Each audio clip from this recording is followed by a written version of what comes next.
In the next half an hour, we're going to be discussing building on layer ones. And in order to do this, I've got a really great panel to bring you.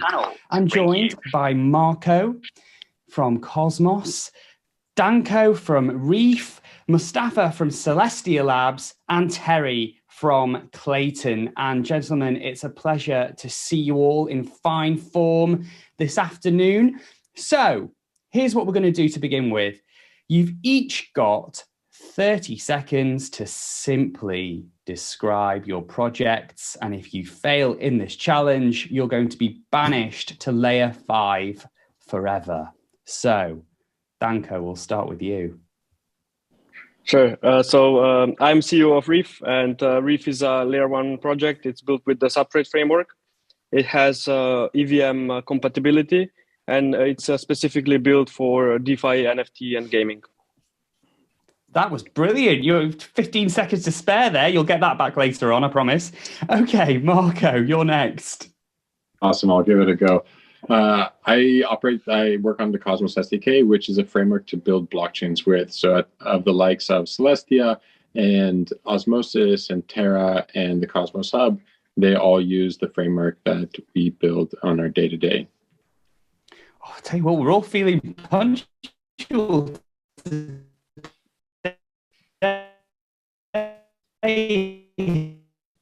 loads of time. Mustafa, can you do it?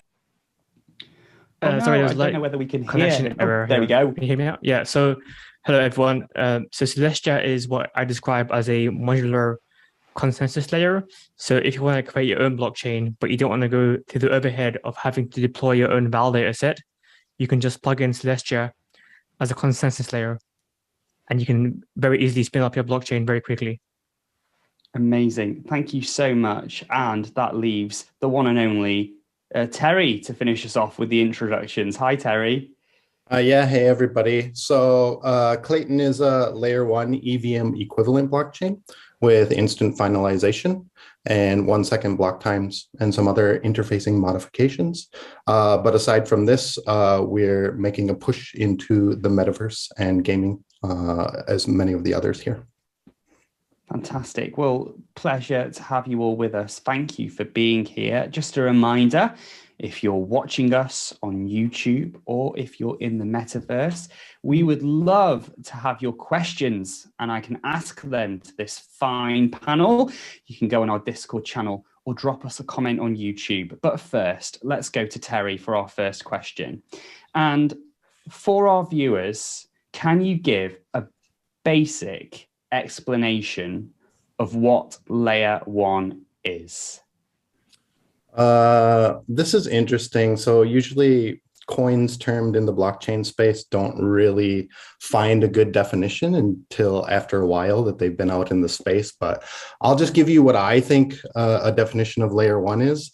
So essentially, I think layer 1 is a blockchain, a complete blockchain framework that other blockchain protocols end up settling their state on top of. So I would define layer 2 as a blockchain that settles its state, or maybe a mechanism, a crypto mechanism that settles its state on another blockchain protocol. And so a protocol which is the base settlement layer for other protocols, I would consider layer 1. Yeah. I thought that's very elegant indeed. Mustafa, anything to add? Yeah, so I guess in our world, we consider a layer 1 is a blockchain that does 2 things: arrive on consensus on messages and guarantee the data availability, the availability of those messages. But that being said, in the world that we're building in, this distinction between layer 1, layer 2, layer 3 doesn't really make sense anymore. Instead, what we have is consensus, execution, settlement, and data availability. And you can have, so what we have is like a modular stack.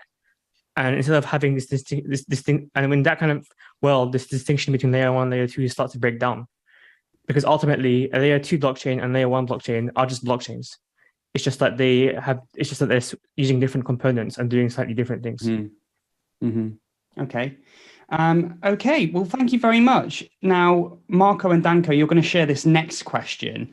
And I'll start with you, Marko. What's the main challenge with building layer one applications?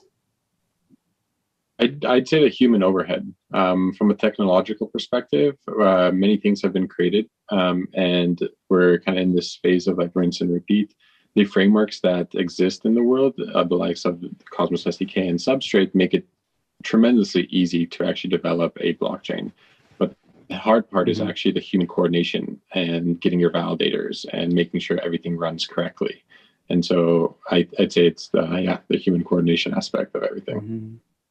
Can you expand a bit more on what you mean by human coordination? Kind of like working with your community to have reliable uptime to make sure your chain is running and doesn't have halts. And of course, like working with your validator set, so when there's an upgrade, they are there with you. I may have very much. Sounds like herding cats to me. Sounds like a nightmare. Denko, what about you? What are the main challenges? Yeah, so I'm sharing a few similar opinions with Marko. I think to actually build the layer one, the hardest part is finding the right talent that is competent enough to build tech that is used as the main settlement layer for a lot of things. It has to be very secure. And then the second part is making that layer one decentralized. Obviously, you have the validator set there, but the important part is that you have to have a diverse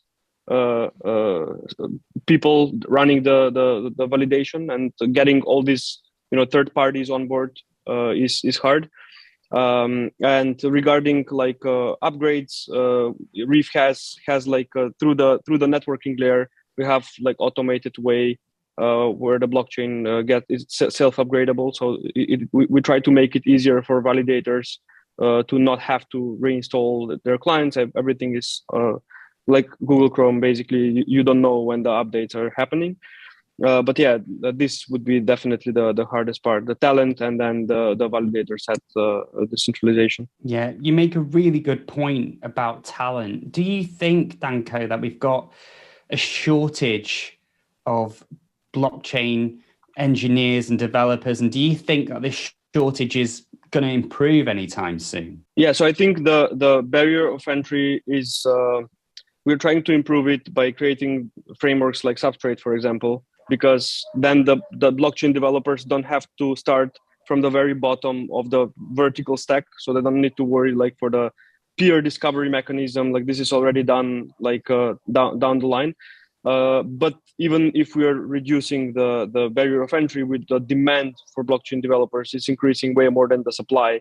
So I think it will take at least 5 or even more years to first lower the barrier of entry and then get more people that will become experienced with this technology, because it's not as easy as web development. They need to understand the concept, and then it's actually not so easy. Even if you would incubate talent in-house, it takes even a senior developer at least over a year to become productive.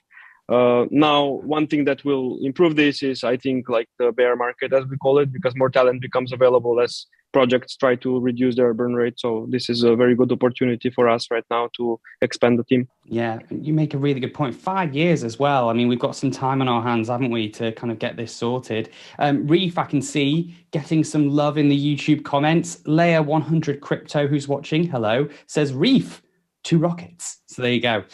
Mustafa, changing tack slightly here. Are there too many layer 1 networks, do you think? Absolutely. In the past 10 years, we've been kind of stuck in this cycle where I should clarify that with, I don't necessarily think there's too many layer 1s, but I think there's too many general purpose smart contract platforms out there. Mm-hmm. We've been stuck in this cycle for the past few years where people have just span out new L1s because the older ones weren't scaling. You have Avalanche, Solana, EOS, Cardano, and so on and so forth. And all of those L1s have, when they've had lots of users, they've failed to scale. Solana has had downtime. Avalanche has had high transaction fees. BSC has had scaling issues as well. So we've kind of stuck in this cycle of people creating new L1s, and it's not really sustainable. And Web3 can't really move forward until that's addressed. That's a really powerful statement you're making there, that Web3 can't move forward. I mean, obviously, you know, you'll have a certain view on certain projects and believe your project offers something that others don't. But surely there are certain layer ones that can sustain Web3 going forwards. Yeah, so the only realistic, so I mean, what we believe is that the only way to realistically have a scalable crypto ecosystem, and this is what I was saying earlier, the distinction between layer 1 and layer 2 does not make sense anymore, is to have a modular blockchain stack. So if you look at what Ethereum is doing, they are phasing out their execution environment, and they're just going to have rollups to do all the execution. And so that's like you're modularizing the stack into multiple layers. And so you no longer have this idea of a monolithic L1 with a shared smart contract platform, but you have a multi-chain ecosystem that can connect to each other securely using L2 technology like rollups. Okay, well, thank you very much for that. I mean, I've got to say, this is a fascinating discussion so far, and I'm sure you've got questions if you're watching this. And if you do, get in touch with us. I'll ask them and I'll give you a shout out as well. Just go onto our YouTube channel and leave a comment. But Terry, let's move on. And well, in fact, actually, before we do move on, I'll ask you, do you think there are too many layer 1 networks? There are a lot of layer 1 networks. You're being very diplomatic here. I'll let the market decide if there are too many. Okay. But I would say that, I feel like we're kind of in a consolidation period where the functionality of blockchain that's being offered to the market is, let's say, homogeneous. And I think winners moving forward might be picked by technology and better technology to do scaling. But I think it's very often that winners will be picked by how they can service business cases. And so I think it's really important to build a good developer journey and a good ecosystem for developers to enter and have a good kind of path forward for building projects on top of an ecosystem. So I don't know if it's all based on tech. I think a lot of the drivers for what will sustain Web3 moving forward are also business case based. Yeah. How easy, Terry, is it for a developer who's primarily in the Web2 space to make the switch over to blockchains and Web3? I mean, currently there are large barriers to entry. So there's a large learning curve in the beginning. I think it's important for us as layer 1s to try to build ecosystems that can bring Web 2 into the Web 3 space as quickly as possible. I think the amount of talent in the Web 3 space is limited, and we can't do all of this work ourselves. So we should focus on trying to gather Web 2 developers and bring them into the space as easily as possible. Yeah. Thank you very much. So we've got a comment from Derek on YouTube. Hello. He says, definitely 2 layer 1s now with few new ideas. Starting a new layer 1 today makes 0 sense, in my opinion. Thanks, Derek. So we'll go to a question that I'm going to ask each of you one at a time. We'll start with Denko, if that's okay. What's one thing you know about blockchain technology now that you wished you'd known when you first started in this space? Me, right? It's my turn. Well, I think one thing is that something that I know now that I didn't know before, because I got into space very early. So we still didn't have really smart contracts. It was just Bitcoin back then. So knowing that, I think that one of the most important things is that Reef is also using is abstracting away the smart contract execution layer out of the consensus and the block production, which is what we are doing. And I think understanding that this can be done was one of the biggest ideas, because now we can have multiple virtual machines running on top while still keeping the same validator set.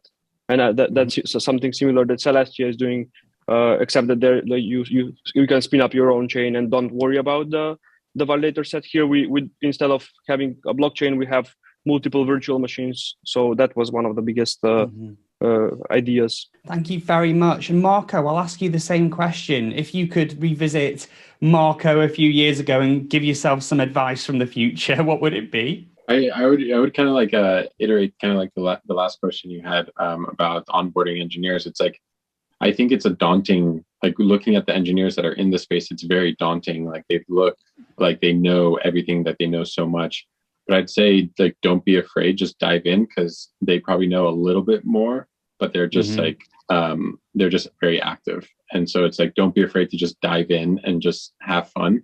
But at the most, it's like just focus on having fun. And if you're not having fun, then this might not be the place for you.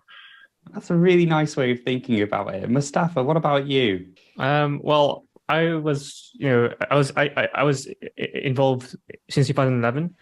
I think one thing I didn't realize that would happen is like I didn't expect how big the space would get, and like how much of it's there's a lot of like new technology and a proliferation of different ideas. And I guess that I wish I knew that, because then it would help to like understand like like EVM is not going to be the only execution environment. There's going to be others like sea level and WASM, and it is worth actually not sticking to the status quo.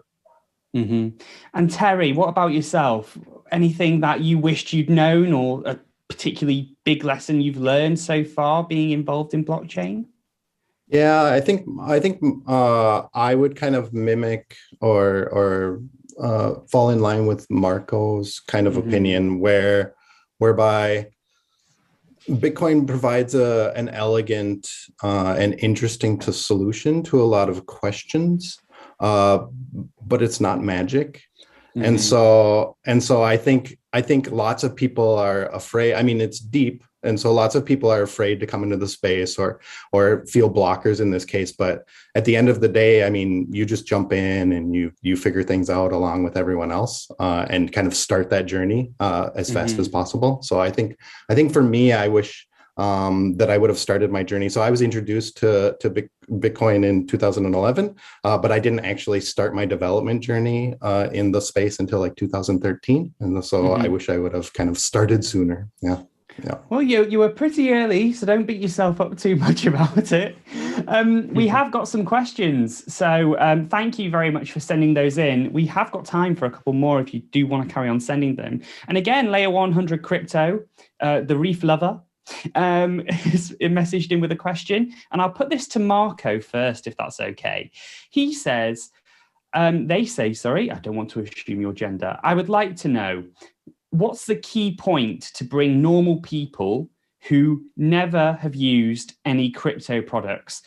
Barrier is too high still, I think. So Marko, the point there being, you're building on layer ones, but the products that are being built aren't accessible to everyday people. What needs to change there, do you think?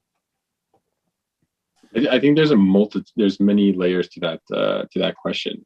See what you did there. Layers. I think it's very much so.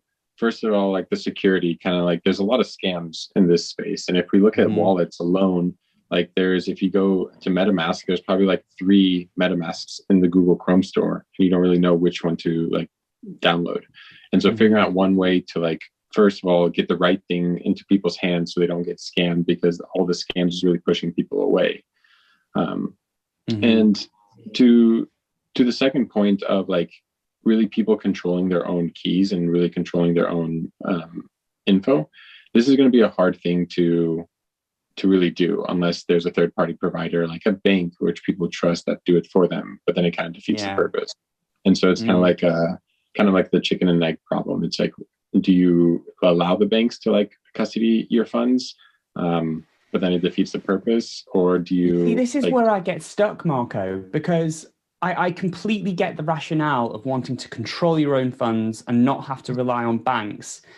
But I would suggest that for many, normal consumers who aren't involved in crypto, they don't want to manage their own money. They want to trust a bank to do it. Kind of like if you've got a flat tire, you get a mechanic. You don't try and fix it yourself in most cases. So exactly. Does the public want this by and large? I think so. Like the wider, that's how, unfortunately, like us who are in this space right now think of it differently, but the wider public doesn't really care about public-private key cryptography. They just want to see a balance, and who has the keys on the back end is not really their concern. Yeah, very good point. Denko, I'll bring you in on this, on that question that the Reef fan asked. Are we being accessible enough for everyday users? Yeah, I don't think so. I think the onboarding part tied with like user experience is still lacking, which is what we are trying to focus. Our idea is now we are creating our own UI kit, which means we want all the Reef dApps to behave and look similar to how in iOS, you know, that this is an iPhone app and this is an Android app, because they have some similarities. But also another thing is basically the whole experience of signing transactions. It's a little bit scary for users because they don't want to make mistakes. So we are really trying to improve on this front. We're trying to hide the complexities, all this hexadecimal stuff. Help people to avoid making mistakes by sending to wrong addresses. And it's actually not very hard to do. Like you can do like multiple checks just to help and guide the user that he's doing the right decision.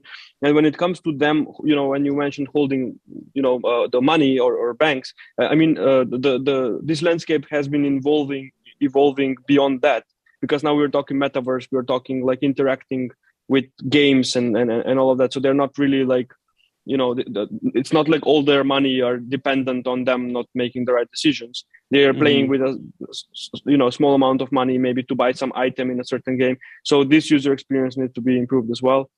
And then we need help from someone like Google, like monopolies, such as Google Store, to like do some cleanup and help with the scams. Yeah, and there is a very valid criticism there that some tech giants aren't doing enough to take down scam apps and dodgy live streams and things like that. Okay, Mustafa and Terry, I'm going to ask you both a question now, again from the audience. This is from Derek. And he says, what educational or other resources are missing for Web 2 developers that are curious about Web 3? I'll go to you, Terry, first, because I was talking to you about this not too long ago, wasn't I? Yeah, I think blockchain by its nature, because it's young, has a moving code base. It's a moving target. So it makes it difficult. There's lots of gaps, I would say, in terms of documentation or in terms of resources to be able to make this adjustment. So I feel like it's kind of our responsibility as shepherds of the ecosystem, let's say, to try to build proper tooling and proper code base, like kind of Lego blocks for Web 2 developers to kind of reduce this friction as they come into the ecosystem. So a question I've got then is, because we are seeing a number of universities start to offer blockchain courses, aren't we? Now, as you say, things are moving so quickly. Is there a danger that someone who does a blockchain degree will see their education just massively out of date, like 5 years after they graduate?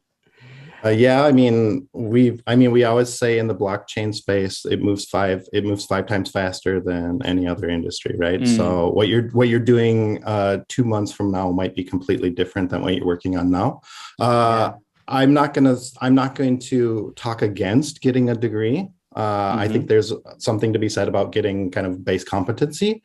But I think especially in the blockchain space, real value is just kind of getting your hands dirty and getting in there and working through things on a pragmatic level. Yeah, you've put it there really well, like treating the education, the degree, as a foundational knowledge, and then getting mucky for the hands-on experience and getting that practical knowledge as well. And Mustafa, I'll ask you the same question. What's missing in terms of education and resources to help Web 2 people make the jump? I think there's like a lot of resources already about like developing smart contracts in Web3. But I think there should be more resources on kind of like the theoretical aspects of blockchains, because, if you're jumping from Web2 to Web3 and your only interface is you just develop a smart contract in a JavaScript-like language, you're not really understanding what is different. What's the difference between a blockchain and a Web2 database. Mm-hmm. So there could be like more educational, like what fundamentally is a blockchain, and like from a more kind of philosophical or theoretical perspective. Mm-hmm. Well, I'm afraid that's all we've got time for. I've got to sprint over to track 1 now to do a panel on crypto adoption, but I would like to thank everybody on the panel, Marko, Terry, Denko and Mustafa. It's been fascinating to talk to you all. Really appreciate you taking the time to join us.